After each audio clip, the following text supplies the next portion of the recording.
প্রভু যীশু খ্রিস্টের নামে সবাইকে জয় যীশু।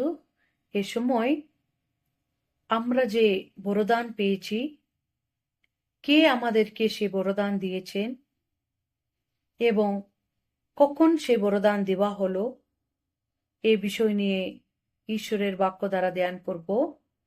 প্রথম তিমথিয় 4:14 যদি আমরা দেখি, সুন্দরভাবে লিখিত আছে, তোমার অন্তরস্থ সে অনুগ্রহ দান অবহেলা করিও না, যাহা ভবানী দ্বারা প্রাচীন বর্গের হস্তার্পণ সহকারে তোমাকে দত্ত হইয়াছে। আমরা যে বরদান পেয়েছি, ঈশ্বর হইতে আমরা পেয়েছি। তাহার কৃপা, তাহার অনুগ্রহ হইতে আমরা সে বরদান পেয়েছি বলে ঈশ্বরের বাক্যতে লিখিত আছে।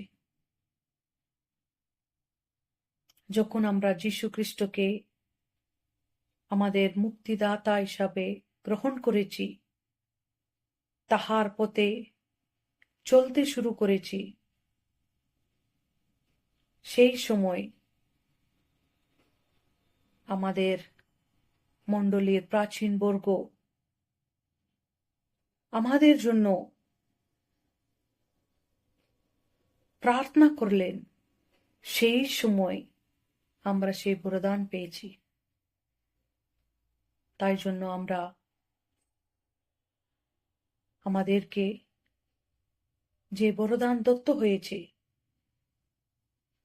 কোনো মতে যেন অবহেলা না করি।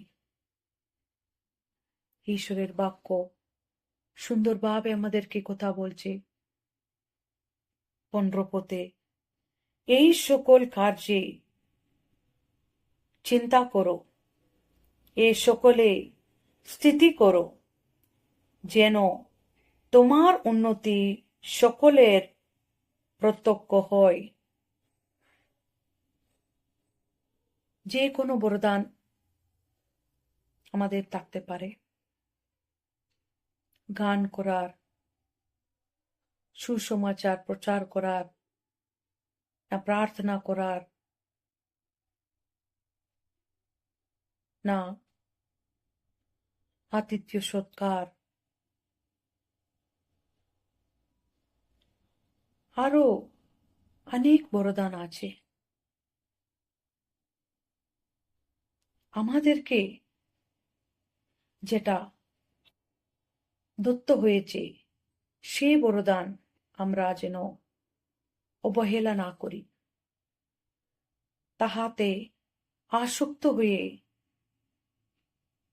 তাহার বিষয়ে চিন্তা ভাবনা করে তাহাতে স্থিতি করে এবং দিন দিন কেমন ভাবে আমরা সেই বরদানকে বৃদ্ধি করতে পারি, এই বিষয় নিয়ে আমরা ভাবতেই হবে। কেননা ঈশ্বরের বাক্যে লিখিত আছে, আমরা যখন সে বরদানে স্থিতি করি, সেই বরদানে কার্য সাধন করি, আমাদের উন্নতি সকলের প্রত্যক্ষ হয়। ঈশ্বর আমাদেরকে এই জন্যই তাহার অনুগ্রহ দান দিয়েছেন,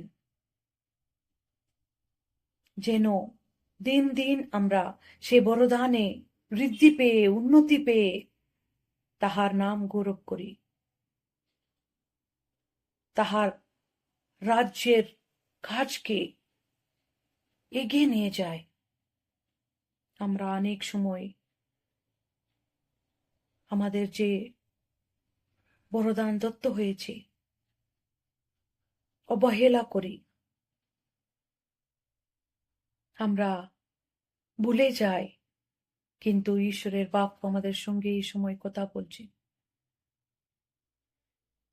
যে কোনো বরদান ঈশ্বর আমাদেরকে দিয়েছেন, সে বরদানকে আমরা মনে করে তাহাতে দিন দিন উন্নতি করতে, তাহার রাজ্যের কাজকে এগিয়ে নিয়ে যেতে, তাহার নাম গৌরব করতে ঈশ্বর আমাদেরকে সাহায্য করুক। ঈশ্বরের বাক্য আমাদের আধ্যাত্মিক জীবনের জন্য লাভদায়ক করুক। আমেন।